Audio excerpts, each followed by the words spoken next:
So I'm excited today to be able to speak with Mu Sochua, who is the Vice President of the Cambodian National Rescue Party, which is the opposition in Cambodia, a Member of Parliament of the Cambodian Parliament.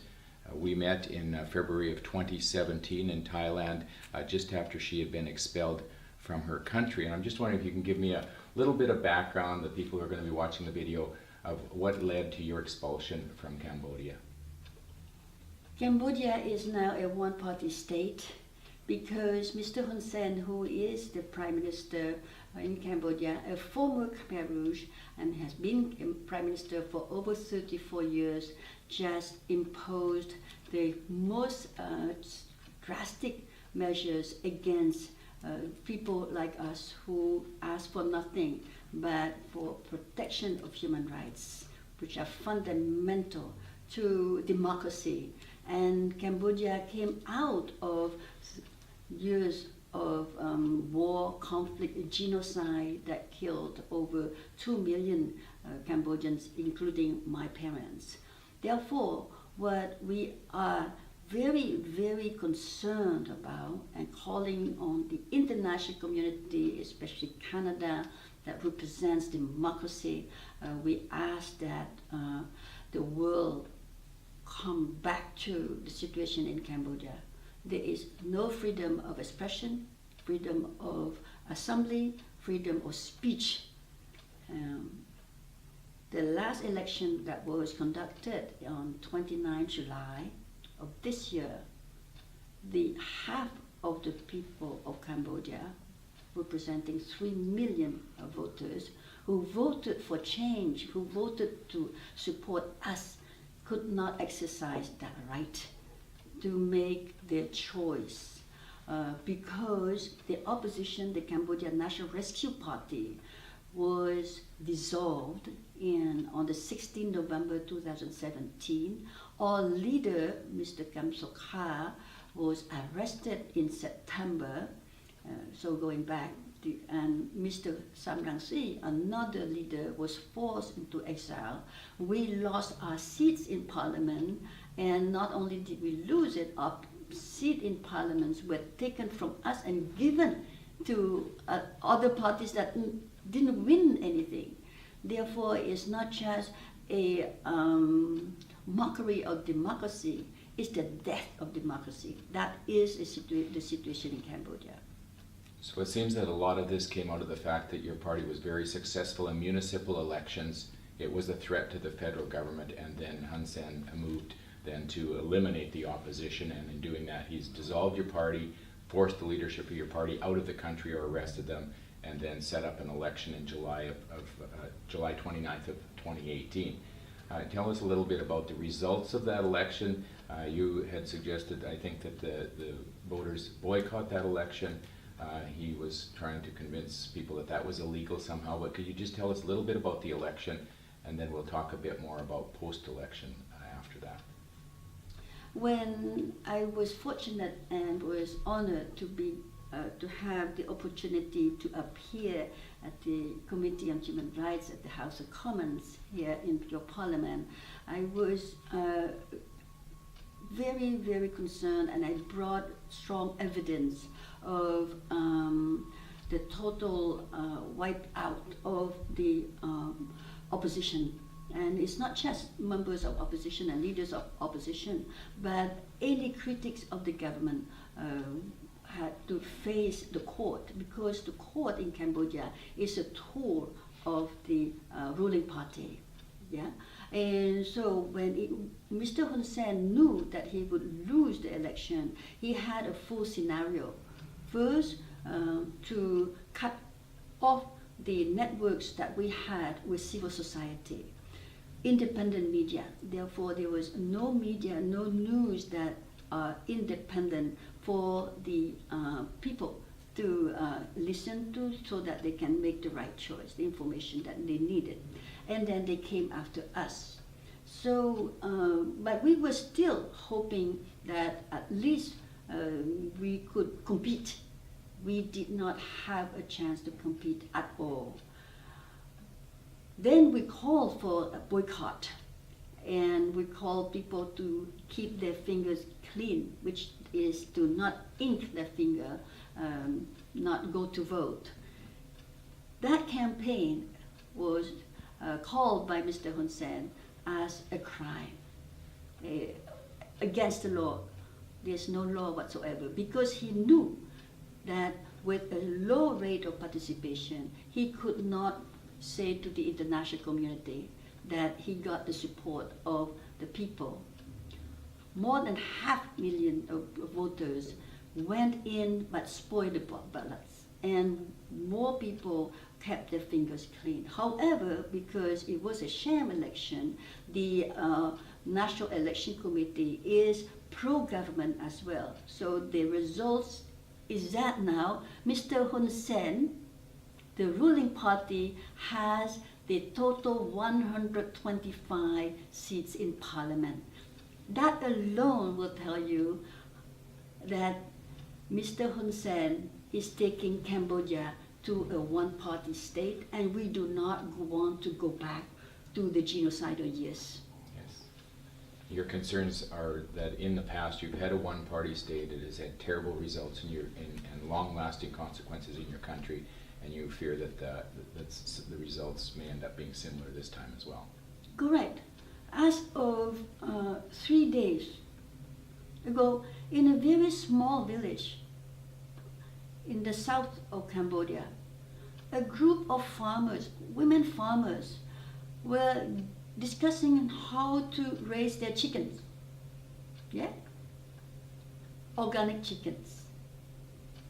The local police outnumbered the women, asked for permission and how the women could gather. What are they teaching? And the women said, look, we're talking about chicken. The police, you know what they said? Where's the permission? From the commune chief, to the district chief, to the provincial chief, to the Minister of Education, the Minister of Agriculture. You may as well let our farmers eat grass. And these are women farmers who have nothing left. More than half of the population in Cambodia live under the poverty line or a little bit above, meaning that they make less than $2 a day.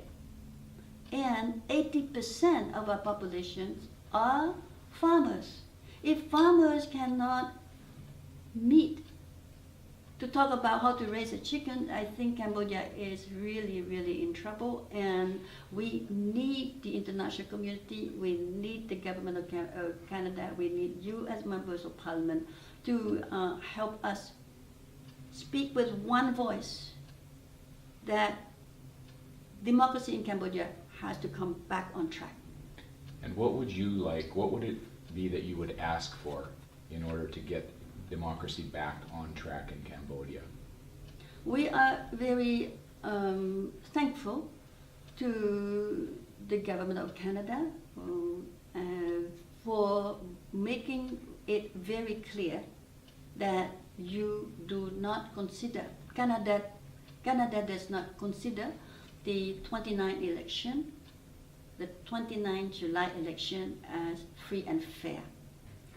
We have to repeat the same thing. The international community, members of parliament who are members of the Inter-Parliamentary Union also must say that the members of parliament in Cambodia today are not representatives of the people. They are not legitimate members of parliament. Very clear.